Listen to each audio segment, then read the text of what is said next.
Haleluya, haleluya. Shalom Bapak Ibu, teman-teman semua yang diberkati senantiasa oleh Tuhan Yesus. Dan kembali lagi berjumpa pada sesi ini. Hanya saja dengan topik yang berbeda, kita akan membahas terkait dengan Pak Muhammad KC. Karena beberapa waktu belakangan sepertinya pembahasan ataupun informasi seputar Pak Muhammad KC ini sangat setia. Dan karena itu pada kesempatan ini teman-teman, sebelum nantinya kita akan bertukar pikiran ataupun membahas mengenai topik ini, mari sama-sama kita simak satu cuplikan video berikut ini.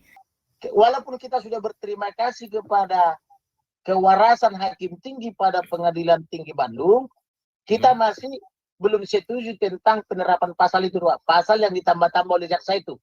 Maka harapan kami, juris pada Mahkamah Agung harus mengkoreksi kekeliruan daripada judeks faksi pada Pengadilan Negeri Ciamis maupun pada Pengadilan Tinggi Bandung di Jawa Barat. Karena kenapa? Karena pasal ini adalah pasal liar atau pasal cangkokan yang dicangkokkan atau yang dipaksakan oleh polisi dan jaksa dan diadopsi oleh hakim. Harusnya sikap hakim cukup mengabaikan sesuai dengan eksepsi kami, sesuai dengan pra peradilan kami. Karena pra peradilan kami waktu itu adalah juga tentang ini, cuman karena ada persekongkolan jahat di Pengadilan Negeri Jakarta Selatan, sengaja menunda-nunda tidak diadili pra peradilannya sampai benar-benar begitu sudah P21 tahap 2 barulah dimulai persidangan pra peradilan dengan cara mundur 1 bulan. Maka akhirnya putusan pra peradilan pada Pengadilan Negeri Jakarta Selatan mengatakan karena perkaranya sudah didaftarkan di PN Ciamis maka gugurlah pra peradilan. Kan begitu, itu kan akal-akalan. Inilah karena hakim berpolitik. Mengapa dalam perkara lain misalnya Pengadilan Negeri Jakarta Selatan bisa menyidangkan perkara dengan sangat cepat, apalagi jarak daripada tergugat atau tertuntut atau termohon pra peradilan misalnya yaitu Baris Krim Polri, CQ Cyber Polri cuma jarak 1 kilometer. Demikian juga dengan Jaksa Agung cuma jarak 1 kilometer. Kenapa harus ditunda 1 bulan? Padahal dalam perkara biasa yang umum-umum bisa mereka tentukan 1 minggu langsung sidang, sedangkan amanat undang-undang pra peradilan itu 1 minggu sudah harus putuskan begitu. Tapi mereka sengaja 1 bulan. Karena kenapa? Ada persekongkolan. Kemudian, mengapa ada persekongkolan? Karena pelaku-pelakunya ini adalah jenderal-jenderal polisi. Salah satunya itu adalah Irjen Pol Bintang 2 Napoleon Bonaparte. Andaikan Kapolri tegas, andaikan Presiden Jokowi tegas, harusnya Irjen Pol Napoleon Bonaparte ini sudah diberhentikan dengan tidak hormat atau dipecat. Nah inilah kepentingan saya sebagai warga negara yang baik, sebagai anak cucu pendiri negara ini, saya punya kepentingan memperbaiki institusi kepolisian ini, memperbaiki negara ini, memperbaiki pemerintahan ini. Jangan lagi nanti hal-hal yang buruk seperti ini terulang di masa anak-anak dan cucu kita. Karena anak saya dan cucu saya nanti, kalau ada cucu saya dikehendaki Tuhan, belum tentu dia penegak hukum, bisa saja dia korban dari kejahatan hukum kan gitu.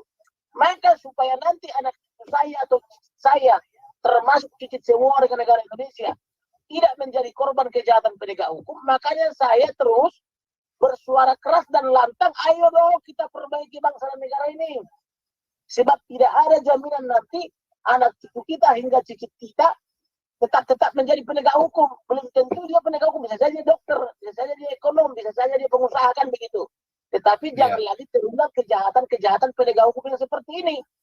Maka oleh karena itulah saya mendesak terus kepada Listio Sigit sebagai Kapolri, ayo dong diajukan kepada Presiden Jokowi pemecatan atau pemberhentian dengan tidak hormat kepada Irjen Pol Napoleon Bonaparte, termasuk kepada yang pacaran dulu dengan Angelina Sondakh di KPK, karena saya juga yang bongkar itu dulu tahun 2011.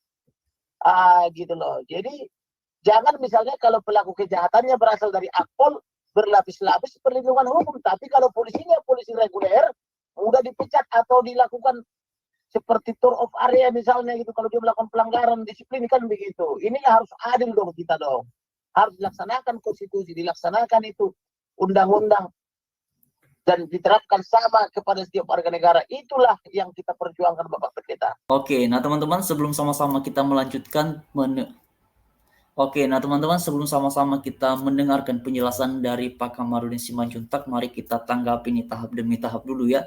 Sebagaimana tadi sudah dikemukakan bahwa langkah-langkah selanjutnya untuk Pak Muhammad Kacik ini mendapatkan keadilan adalah dengan mengajukan kasasi ke Mahkamah Agung, dan orientasi utama tadi yang diharapkan oleh Pak Kamarudin Simanjuntak adalah agar pasal yang dikenakan kepada Pak Muhammad Kacik itu dikoreksi oleh Mahkamah Agung supaya pada akhirnya terambillah satu keputusan hukum yang relevan untuk Pak Muhammad Kacik ini. Nah, bagi teman-teman semua, mungkin sebagian sudah mengetahui mengenai informasi ini. Beberapa waktu yang lalu itu juga sempat dibahas ya, mengenai Pak Muhammad Kacik yang masa hukumannya setelah naik banding ya ke Pengadilan Tinggi Bandung itu kan dari 10 dikurangi 4 akhirnya menjadi 6 tahun.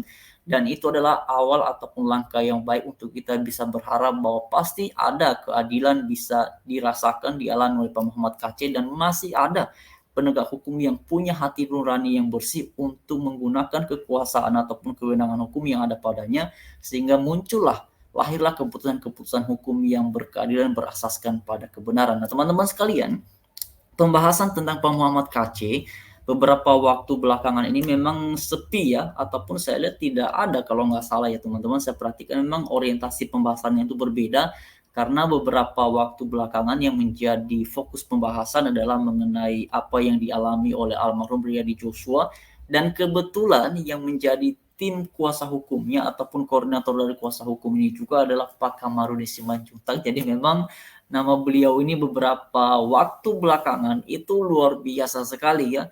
Jadi teman-teman, beliau jadi dikenal di banyak kalangan di masyarakat Indonesia karena kemudian isu ini bukan hanya dibahas di media-media yang memang pada dasarnya hanya untuk pendukung Pak Muhammad Kacik ataupun memang hanya di kalangan ya yang memberi atensi untuk almarhum Brigadir Joshua, tapi ini sudah menjadi perhatian publik dalam skala nasional. Jadi ini luar biasa sekali. Nah, karena itu teman-teman sekalian, sebagai sesama orang yang percaya kepada Tuhan Yesus, tentunya kita perlu ya mendukung ini dalam doa supaya pada akhirnya ini segera terungkap seterang-terangnya yang mengenai apa yang dialami oleh almarhum Brigadir Joshua ini, dan juga kita doakan supaya ya keadilan yang sudah dari awal diperjuangkan untuk Pak Muhammad Kacik dapatkan itu pada akhirnya pada waktunya nanti segera dan kiranya terrealisasi secara baik, ya ada keputusan hukum untuk Pak Muhammad Kacik berasaskan pada kebenaran dan juga pada keadilan. Itu yang kita harapkan dalam hal yang seperti ini. Jadi kepada teman-teman semuanya, mari jangan berhenti berharap. Kita yakin dan percaya pada waktunya semuanya ini pasti akan terungkap, semuanya akan jelas ke publik, dan karena itu teman-teman semuanya kita dukung terus ya.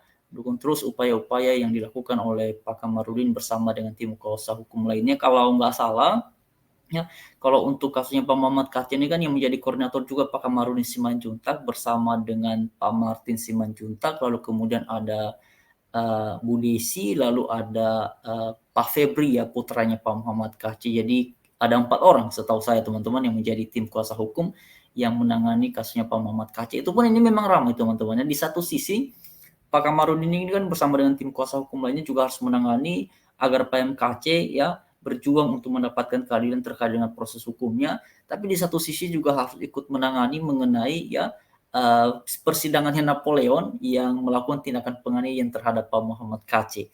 Jadi memang ada dua hal yang kemudian ditangani oleh beliau, dan tentu ini membutuhkan waktu ataupun tenaga yang ekstra, dan karena itu teman-teman, apa yang bisa kita lakukan ya, saya pikir sebagai sesama warga negara kita bisa dengan cara bersuara di media sosial, karena sebenarnya di era viral-viralnya sekarang ini teman-teman ya, jadi saya melihat nafas dari sebuah isu itu adalah pemberitaan di media.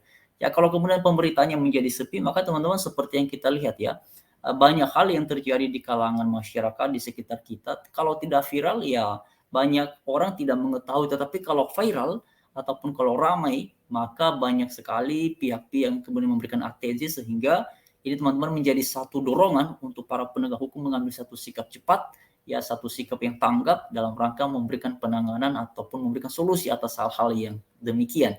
Ya, karena itulah mari terus bersuara dan sampaikan pendapat kita dengan cara-cara yang baik tentunya, yang mencerminkan kita adalah manusia-manusia yang Pancasilais, yang cinta dan mau merawat bangsa ini, bangsa Indonesia. Terima kasih teman-teman. Shalom, selamat beraktivitas, Tuhan menyertai dan memberkati kita semuanya.